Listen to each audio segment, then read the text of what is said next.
एक बार गणेश जी एक छोटे बालक के रूप में चिमटी में चावल चमचे में दूध लेकर निकले। वो हर किसी से कह रहे थे, कोई माई मेरी खीर बना दो, कोई माई मेरी खीर बना दो। एक बुढ़िया बैठी हुई थी, उसने कहा, ला मैं बना दूँ। वह छोटा बर्तन चढ़ाने लगी। तब गणेश जी ने कहा कि दादी माँ, छोटी भगोनी मत चढ़ाओ, तुम्हारे घर में जो सबसे बड़ा बर्तन हो वही चढ़ा दो। बुढ़िया ने वही चढ़ा दिया। वह देखती रह गई कि वह जो थोड़ी सी चावल उस बड़े बर्तन में डाली थी वह तो पूरा भर गया। गणेश जी ने कहा, दादी माँ मैं नहा कर आता हूँ, खीर तैयार हो गई हो। तो बुढ़िया के पोते पोती खीर खाने के लिए रोने लगे। बुढ़िया ने कहा, गणेश जी मैं तेरे भोग लगाना कहकर चूल्हे में थोड़ी सी खीर डाली और कटोरी भर भर के बच्चों को दे दी। बुढ़िया की पड़ोसन ऊपर से देख रही थी तो बुढ़िया ने सोचा यह चुगली कर देगी, तो एक कटोरा भर के उसे भी पकड़ा दिया। बेटी की बहू ने चुपके से एक कटोरी खीर खाई और कटोरा चक्की के नीचे छुपा दिया।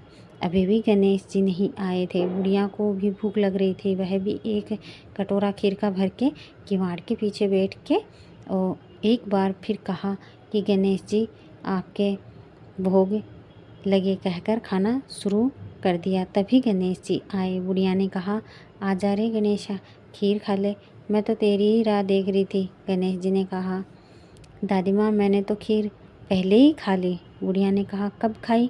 गणेश जी ने कहा, जब तेरे पोते पोती ने खाई तब खाई थी, जब तेरी पड़ोसन ने खाई तब खाई थी, और जब तेरी बहू ने खाई तब भी खाई थी, और अब तूने खाई तो मेरा पेट पूरा ही भर गया।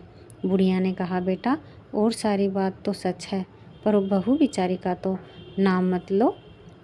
वह तो सुबह से काम में लगी रही है, उसने खीर कब खाई? गणेश जी ने कहा, चाकी के नीचे देख, झूठा कटोरा पड़ा है, और तूने तो मेरे भोग तो लगाया, वह तो वैसे ही खा गई। बुढ़िया ने कहा, बेटा घर की बात है, घर में ही रहने दो। अब बताओ बची हुई खीर का क्या करूं?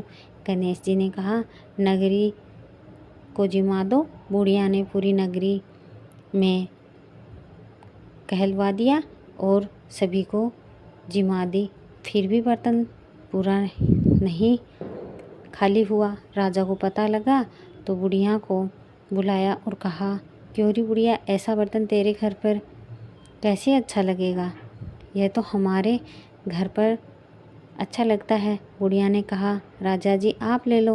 राजा जी ने खीर का बर्तन महल में मंगा लिया। लाते ही खीर में कीड़े मकोड़े बिच्छू कंछले हो गए और दुर्गंध आने लग गई। यह देखकर राजा जी ने बुढ़िया से कहा, बुढ़िया बर्तन वापस ले जा, तुझे हमने दे दिया। बुढ़िया ने कहा, राजा जी आप देते तो पहले ही कभी दे देते, यह बर्तन तो मुझे मेरे गणेश जी ने दिया है। बुढ़िया ने बर्तन वापस ले लिया। लेते ही सुगंधित हो गई। घर आकर बुढ़िया ने गणेश जी से कहा, बची हुई खीर का क्या करें? गणेश जी ने कहा, झोपड़ी के कोने में एक गड्ढा करके उसमें गाड़ दो, उसी जगह सुबह उठकर वापस खोदोगी तो धन के 2 चरे मिलेंगे। ऐसा कहकर गणेश जी अंतर्ध्यान हो गए। जाते समय झोपड़ी के लात मारते हुए गए तो झोपड़ी के स्थान पर महल बन गया। बहू ने फावड़ा लेकर पूरे घर को खोद दिया तो कुछ भी नहीं मिला। बहू ने कहा, सासू जी थारो गणेश जी तो झूठो है। सास ने कहा, बहू मारो गणेश झूठो तो नहीं है, ला मैं देखूं। वह सुई लेकर खोजने लगी तो टन टन करते 2 धन के चरे निकल कर बाहर आए। बहू ने कहा, सासू जी गणेश जी तो साचो ही है। सास ने कहा, गणेश जी तो भावनाओं का भूखा है।